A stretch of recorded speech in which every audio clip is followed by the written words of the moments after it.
investigations, or would disclose guidelines for law enforcement investigations or prosecutions if such disclosure could reasonably be expected to risk circumvention of the law, or if there could reasonably be expected to endanger the life or physical safety of any individual. Data contained in or related to examination, operating, or condition reports prepared by, on behalf of, or for the use of an agency responsible for the regulation or supervision of financial institutions, or 9. Geological and geophysical information and data, including maps, concerning wells. Any reasonably segregable portion of a record shall be provided to any person requesting such record after deletion of the portions which are exempt under this subsection. The amount of information deleted, and the exemption under which the deletion is made, shall be indicated on the released portion of the record, unless including that indication would harm an interest protected by the exemption in this subsection under which the deletion is made. If technically feasible, the amount of the information deleted, and the exemption under which the deletion is made, shall be indicated at the place in the record where such deletion is made. C1. Whenever a request is made which involves access to records described in subsection B7 addenda, the investigation or proceeding involves a possible violation of criminal law, and b. There is reason to believe that I, the subject of the investigation or proceeding, is not aware of its pendency, and 2. A disclosure of the existence of the records could reasonably be expected to interfere with enforcement proceedings. 10th of January 2020. 10:44. The agency may, during only such time as that circumstance continues, treat the records as not subject to the requirements of this section. 2. Whenever informant records maintained by a criminal law enforcement agency under an informant's name or personal identifier are requested by a third party according to the informant's name or personal identifier, the agency may treat the records as not subject to the requirements of this section unless the informant's status as an informant has been officially confirmed.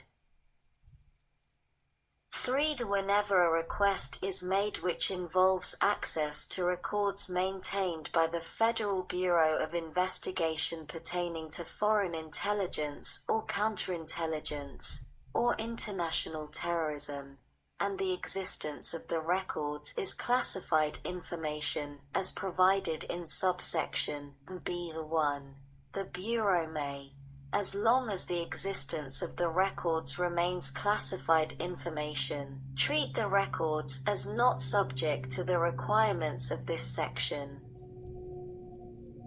D. This section does not authorize withholding of information or limit the availability of records to the public, except as specifically stated in this section. This section is not authority to withhold information from Congress. E1. On or before February 1st of each year, each agency shall submit to the Attorney General of the United States and to the Director of the Office of Government Information Services a report which shall cover the preceding fiscal year, and which shall include of the number of determinations made by the agency not to comply with requests for records made to such agency under subsection A, and the reasons for each such determination. Li the number of appeals made by persons under subsection A6, the result of such appeals, and the reason for the action upon each appeal that results in a denial of information, and 2. A complete list of all statutes that the agency relies upon to authorize the agency to withhold information under subsection B3, the number of occasions on which each statute was relied upon, a description of whether a court has upheld the decision of the agency to withhold information under each such statute, and a concise description of the scope of any information withheld.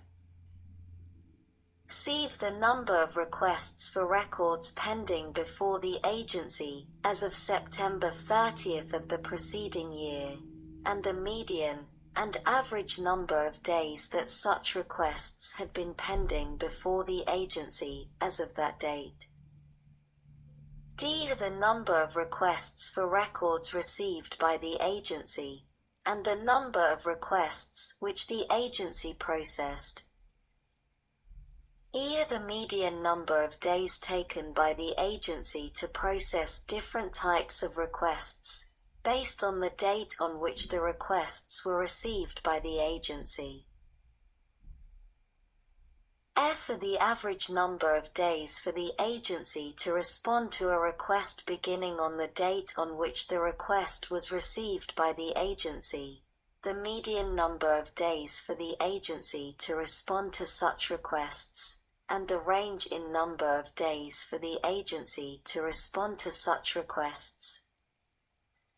G. Based on the number of business days that have elapsed since each request was originally received by the agency.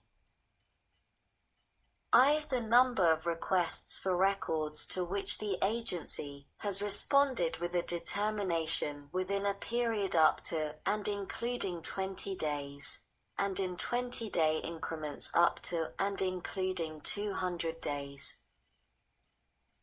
2. The number of requests for records to which the agency has responded with a determination within a period greater than 200 days and less than 301 days.